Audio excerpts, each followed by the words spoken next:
ਮੱਝ ਬੜੀ ਵੱਡੀ ਹੈ ਤੇ ਪਰੇਸ਼ਾਨੀ ਨਾਲ ਸਾਰੇ ਜੀ ਬਿਮਾਰ ਹੋਏ ਨੇ।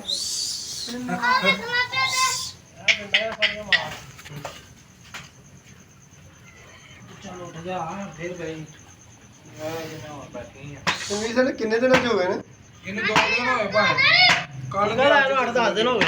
ਟੀਕਾ ਲਾਇਆ ਨੂੰ ਇਹਨੂੰ 8-10 ਦਿਨ ਹੋ ਗਏ। ਟੈਟਨਸ ਹੋ ਗਈ ਚੀਰ ਦੀ ਜ਼ਹਿਰ ਥੱਲੀ ਚੀਰ ਦੀ ਜ਼ਹਿਰ ਗੋਲੇ ਗੋਲੇ ਬੋ ਹੁੰਦੀ ਦਾਵਾਂ ਦੇ ਕੋਲ ਮੱਟੀ ਬਾਈ ਥੋੜਾ ਪਿੱਛੇ ਨੂੰ ਟੀਕੇ ਗਏ ਸੀ ਅੱਗੋਂ ਪਿੱਛੇ ਕਰ ਦਿਓ, ਇਹ ਕੱਪੜਾ ਥੋੜਾ ਤਾਂ ਚੁੱਕ ਲਓ। ਬਾਅਦ ਉਹ ਨਾ ਥੈਲੀ ਜ਼ਹਿਰ ਸੀ ਉਹਨਾਂ ਦੀ ਸੀ ਚੀਰ ਦੀ।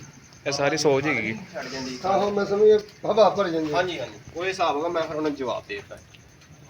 ਮੱਝ ਨੂੰ ਨਾ ਬਰਫ਼ ਮਲੀ ਉਹਦੇ ਨਾਲ ਨਾ ਮੈਨੂੰ ਸ਼ੱਕ ਪੈਂਦਾ ਜਿਵੇਂ ਨਾ ਮੱਝ ਦਾ ਬਲੱਡ ਲੋ ਹੋ ਗਿਆ। ਮਿਰਚਲ ਕਿੰਨੀ ਵੇਖੋ ਭਾਵੇਂ ਚੈੱਕ ਕਰੋ ਅੰਦਰ ਵਾਲੀ ਕਰਾਂ ਚ ਬਾਈ ਠੰਡੀ ਹੋਈ ਹੈ ਥਰਮਾਮੀਟਰ। ਹਾਂਜੀ ਬੈਗ ਚਲ ਜਾ ਲਿਆ ਦੋ ਉਹਨਾਂ ਨੂੰ ਮੈਂ ਕੁਛ ਭਾਵੇਂ ਹੁਣ ਅੱਗੇ ਨਾਲੋਂ ਘਟ ਗਈ ਏ। ਘੜੀ ਘੁੜੀ ਕੋ ਨਹੀਂ ਪੱਥਰ ਵਰਗੀ ਹੋ ਗਈ। ਸ਼ਾਮ ਦੀ ਜਾਨ ਨਾਲ ਬੜੀ ਸੀ ਮਾਈ ਦੇ।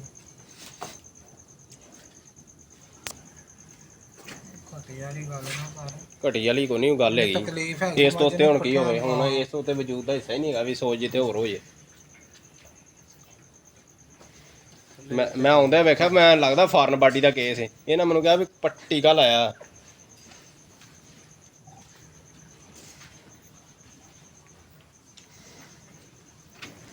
ਆ ਕਟਾਇਆ ਫੋਨ ਜਾ ਬੜੀ ਵੀਡੀਓ ਇੰਨੀ ਜਾ ਖੋਲ ਚੱਲਣ ਤਾਂ ਕੋਈ ਗੱਲ ਨਹੀਂ। ਉਹ ਪਣਾ ਲਾਇਆ ਉੱਧਰ ਉੱਧਰ ਆ ਬਸ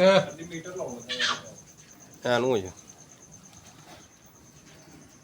ਬਸ ਬਸ ਮੇਰਾ ਪੁੱਤਰ ਬਸ। ਅੱਛਾ ਗਰਦਨ ਆਪਣੀ ਫੇਰਦੀ ਪਿਆ ਹਾਂਜੀ ਫੇਰ ਲੈਂਦੀ ਬਹਿੰਦੀ ਵੀ ਹੈ, ਉੱਠਦੀ ਵੀ ਹੈ। ਪੱਠੇ ਜਿਹੜੇ ਨਾ ਮੱਝ ਖਾਂਦੀ ਰਹੀ ਡਰਮ 'ਚ, ਲੇਕਿਨ ਮੈਂ ਕਹਿ ਰਿਹਾ ਸੀ ਕੰਮ ਵਧੇ ਨਾ ਇੱਥੇ ਜਿਹੜਾ ਨਾ ਕੰਟਰੋਲ